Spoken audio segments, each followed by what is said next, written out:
Salmo 94, súplica por justicia.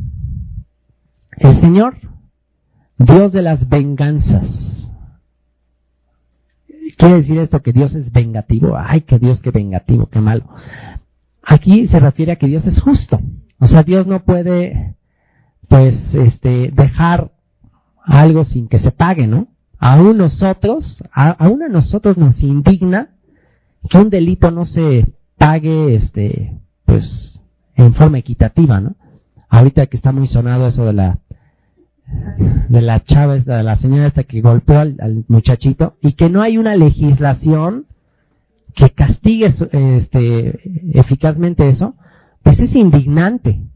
O sea, y eso que no somos los papás. Imagínate, diciendo, no puede ser. O sea, y ves esas escenas y dices, qué horrible es eso. O sea, tenemos un sentido de justicia nosotros en el corazón. Y vemos que Dios es justo. A lo mejor a la justicia se le va. A la justicia humana, digamos. A las leyes humanas se le va. Pero a Dios no se le va a ir. Y eso es consolador. Es consolador, pero a la vez es pues medio atemorizante para nosotros. Porque dices, ay, no atentos también a mí. Pero dice el Señor Dios de las venganzas. Por eso Pablo dijo, no trates de vengarte tú, no tomes la venganza en tus manos. Deja la ira al Señor, deja que Él sea el que dé el pago. No paguemos nosotros mal por mal. Mejor encomendémoslo al Señor y Él es el que va a hacer justicia. Dios de las venganzas, muéstrate. Engrandécete, oh juez de la tierra. Da el pago a los soberbios. ¿Hasta cuándo los impíos? ¿Hasta cuándo, oh Señor, se gozarán los impíos? Los que no andan conforme a tus mandamientos. ¿Hasta cuándo hablarán cosas duras y se vanagloriarán todos los que hacen iniquidad? Se van a gloriar diciendo que, pues yo no estoy obedeciendo, pues ¿cuál es el problema? Yo así vivo y me da la gana así, ¿cuál es el problema? Dice, ¿hasta cuándo van a estar vanagloriándose así?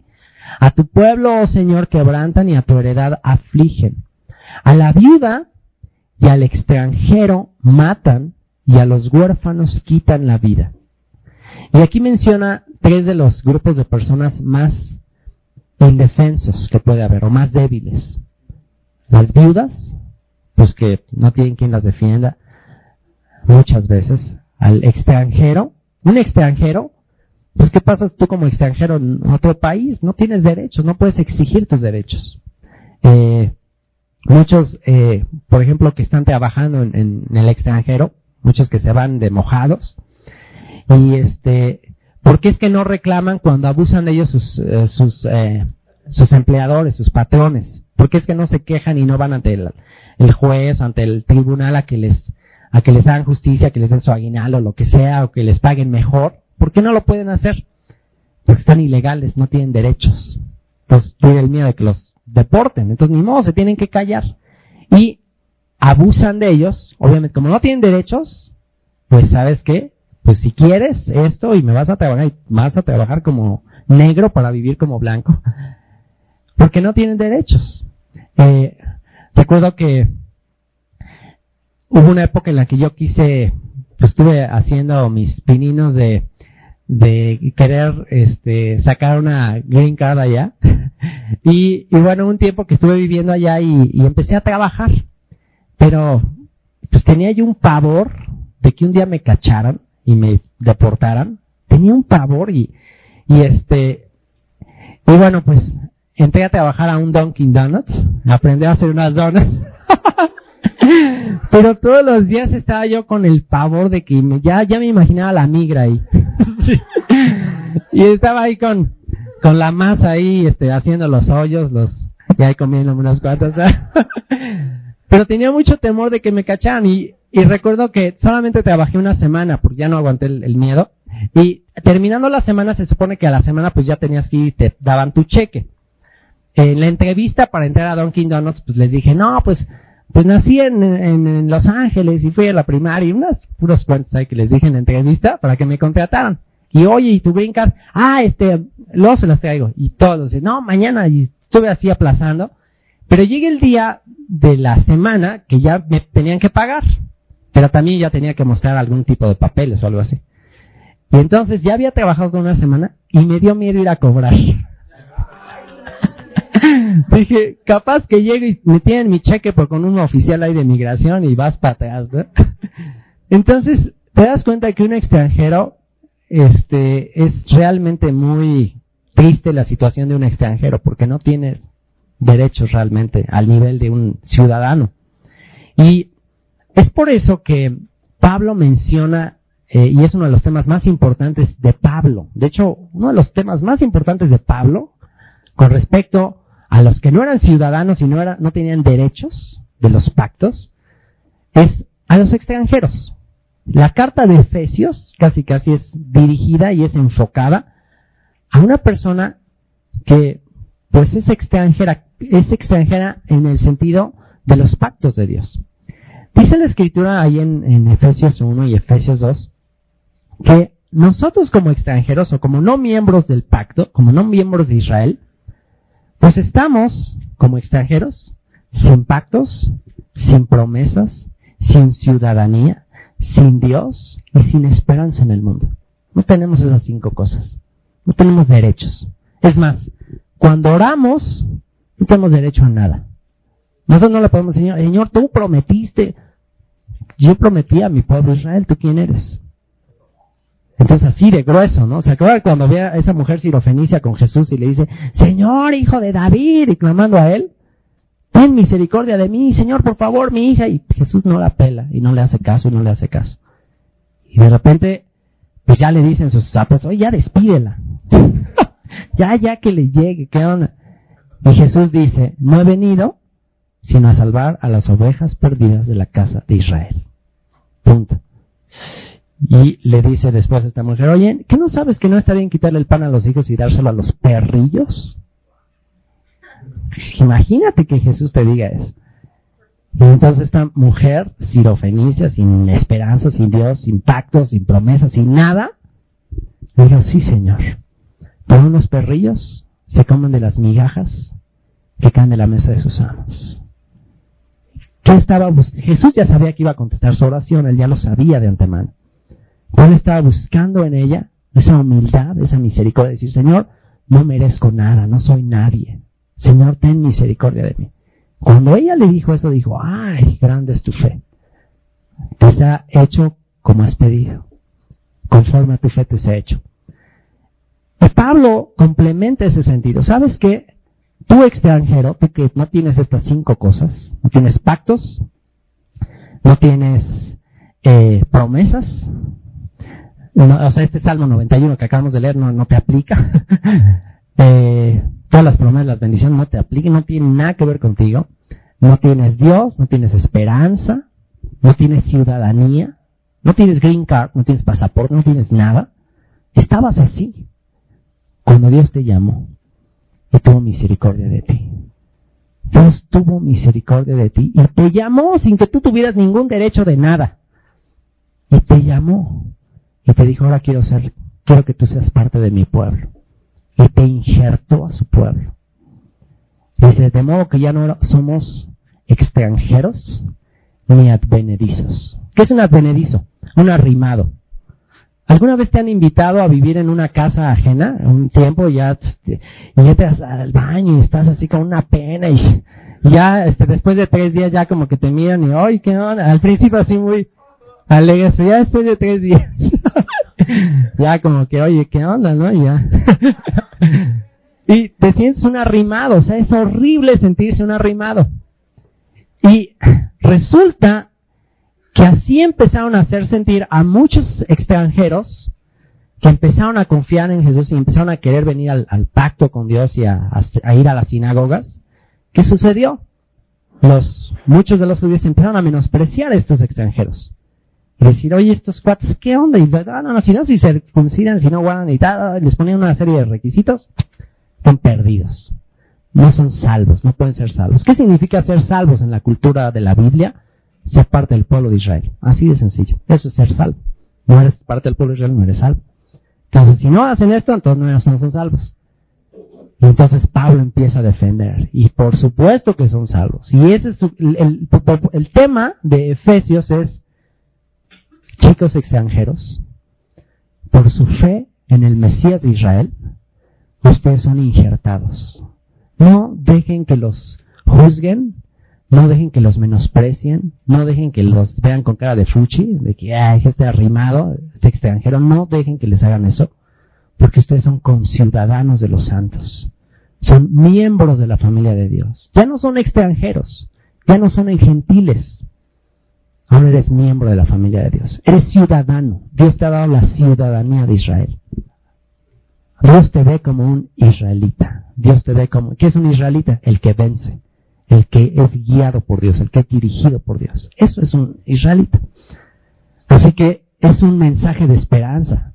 Porque pues, si llegamos así muy sacale punta, pues de entrada te dice como la mujer sirofenicia, bueno, y de entrada tú quién eres.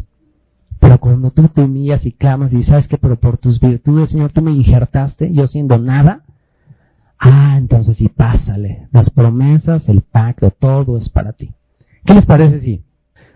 Entonces sí puedes ir a cobrar a Dunkin' Donuts. O sea, no tienen por qué menospreciarte. ¿Y saben qué es tan alentador? Porque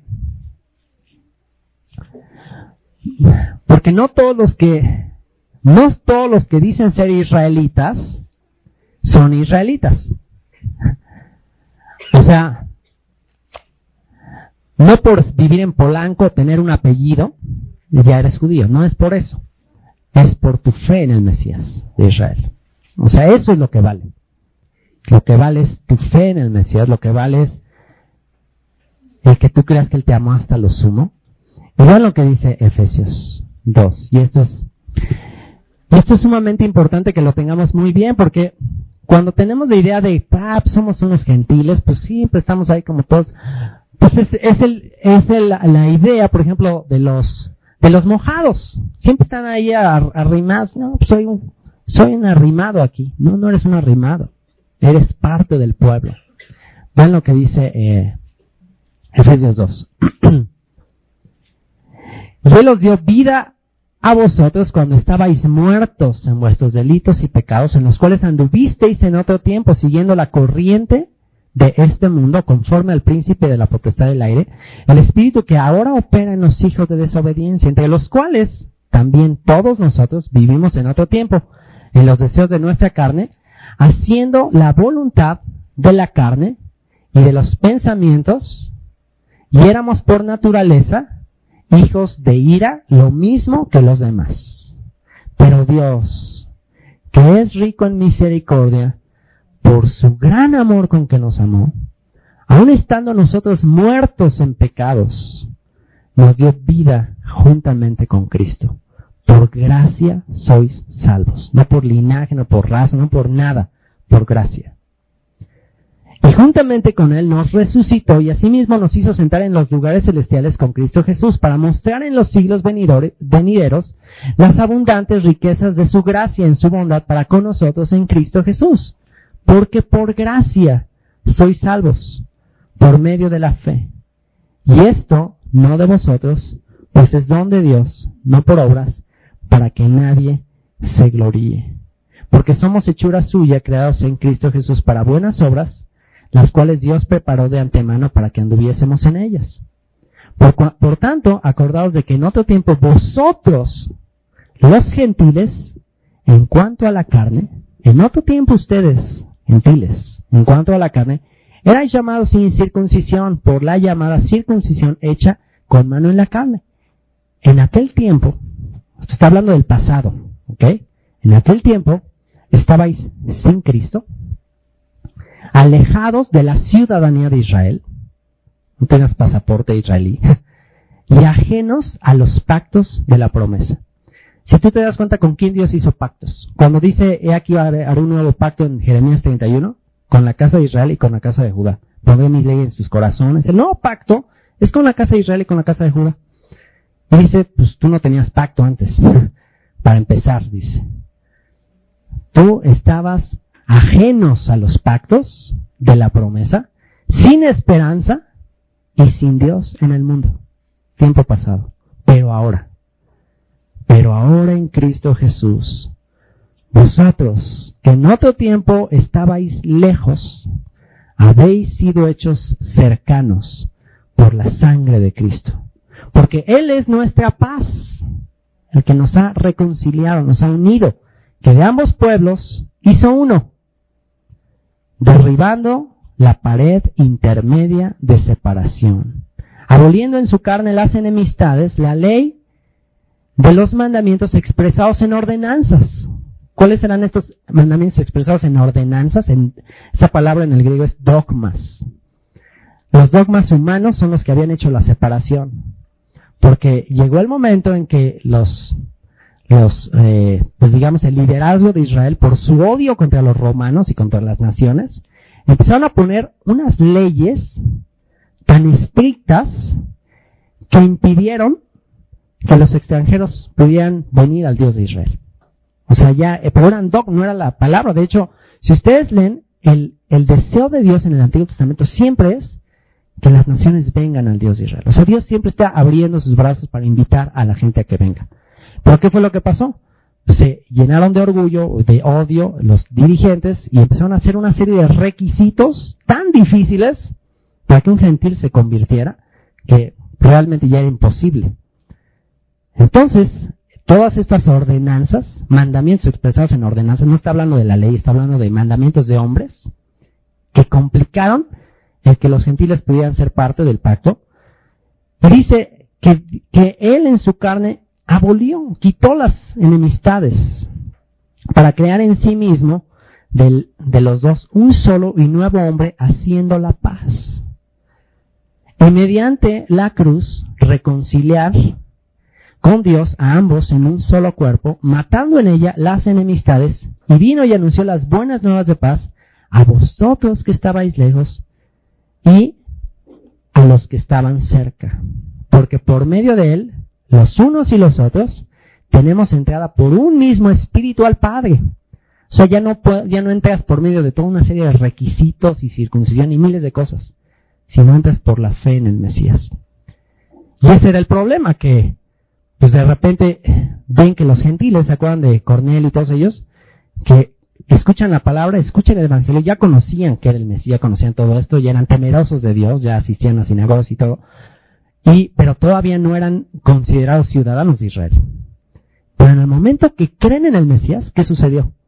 Descendió sobre ellos el Espíritu Santo y empezaron a hablar en lenguas. Y entonces vino una confusión con los apóstoles, dijeron, caray, oye, pero ¿cómo está si no están circuncidados? Y entonces empezó ahí la bronca, oye, ¿qué hacemos? Porque pues se supone que primero tienen que circuncidarse para poder ser ciudadanos, pero pues ya están hablando en lenguas. O sea, el Espíritu Santo está en ellos, entonces ¿qué vamos a hacer? Entonces llegaron a la conclusión, bueno, ¿sabes qué? Si Dios los aceptó así, ¿quiénes somos nosotros para impedírselos? Si Dios ya dio evidencia dándoles el Espíritu Santo, ¿cómo vamos a estorbar a Dios? No, pues bienvenidos a la familia. Bienvenidos, Pablo, bienvenidos a la familia. Órale, vengan, ya participen. Pero pues ahí no faltan los legalistas. No. ¿Cómo es así tan fácil? No, a mí me costó mucho. ¿Cómo es que nada más recibieron el Espíritu Santo? No. Tienen que circuncidar, tienen que hacer todo esto. Y Pablo dice, no es así. Nadie les juzgue en comida, en bebida, en días de fiestas. No en cuestión de que nadie les juzgue por no celebrarlos. Más bien, nadie los juzgue porque ustedes ya lo están celebrando. Porque ustedes ya son parte. Porque estaba prohibido que un extranjero celebrara y entrara al templo y entrara a la iglesia. Estaba prohibido eso. Entonces Pablo dice, que nadie los juzgue. Ustedes tienen derecho a eso. Es para ustedes, es suyo las promesas. Y esa es la bronca, ese es el conflicto. Pero aquí, esta es la buena noticia. Tienes derecho a todas las promesas, los pactos. Ahora, todo es para ti. Y dice, así que ya no sois, ¿qué dice? Ya no sois extranjeros. Ya no eres gentil. Ya no son advenedis. Ya no es un arrimado ahí. Sino, ¿qué dice? Conciudadanos de los santos. ¿Quiénes son los santos? Los apartados. ¿Quién es el pueblo santo de Dios? Eres conciudadano con ellos. Tienes los mismos derechos. Y miembros de la familia de Dios. Edificados sobre el fundamento de los apóstoles y profetas. Ahora sí ya puedes decir, Señor, tú prometiste a Abraham. Ahora puedes decir nuestros padres, Abraham, Isaac y Jacob. Puedes decir eso. Mi padre Abraham puedes decir. Ahora puedes cantar la canción de nuestro padre Abraham. Ahora sí la puedes cantar. Porque si no crees esto, entonces no puedes cantar la canción de mi padre Abraham. O sea, no, ¿cómo mi padre Abraham si yo no desciendo de él? No, claro que desciendes de él por la fe. Por la fe de Abraham muchos serán injertados en él. Edificados sobre el fundamento de los apóstoles y profetas, siendo la principal piedra del ángulo Jesucristo mismo, en quien todo el edificio, bien coordinado, va creciendo para ser un templo santo en el Señor, en quien vosotros también sois juntamente edificados para morada de Dios en el Espíritu. Uy, esto es precioso. Así que, esto es algo que un día escuché y es de tanta bendición para mí y que es un principio muy importante, que es que tú no eres lo que la gente dice que eres. Tú no eres, tu identidad no la dicta a las personas, o no la dictas ni siquiera tú mismo. Tú eres lo que Dios dice que eres. ¿Me entienden? Eso grábatelo en tu mente. Alguien te dice, no, tú eres un pagano gentil, tú sigues siendo gentil. No, pues me dirás lo que quieras, pero yo no soy lo que tú me digas que soy. Yo soy lo que la palabra de Dios dice que soy. Eso es fascinante. Si Dios me dice que soy su pueblo, soy su pueblo. Si Dios me dice que ya no soy extranjero, soy extranjero. Aunque tú me digas que soy extranjero y que estoy fingiendo y que estoy ahí haciendo la pinta, no, la Biblia dice que soy eso. Y eso es lo más, pues es lo que el diablo más te va a cuestionar. Tú no eres nadie. Pues claro que soy nadie. Tú no tienes derecho a los pactos, a las promesas. Por supuesto que tengo derecho a los pactos. Ahí está Efesios, ahí está Romanos, ahí está toda la Escritura. Esto es increíble. Porque entonces ahora sí puedes decirle papá. Ahora sí puedes decirle Abba Padre.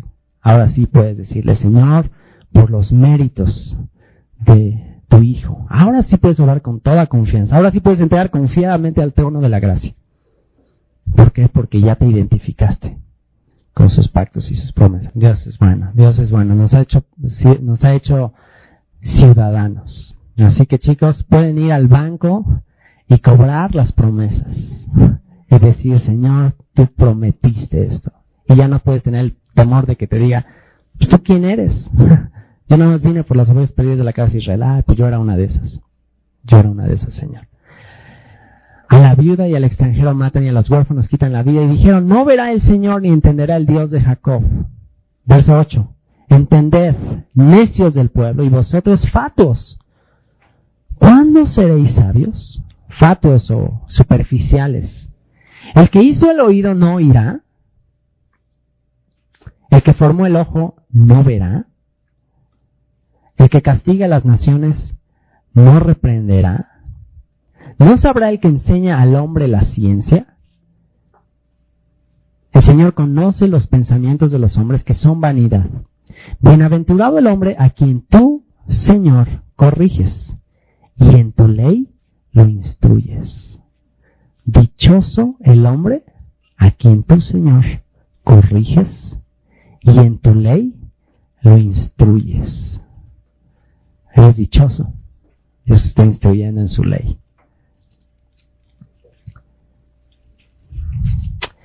Para hacerle descansar en los días de aflicción. Verso 13. En tanto que para el impío se cava el hoyo, porque no abandonará el Señor a su pueblo, ni desamparará su heredad, sino que el juicio será vuelto a la justicia, y en pos de ella irán todos los rectos de corazón.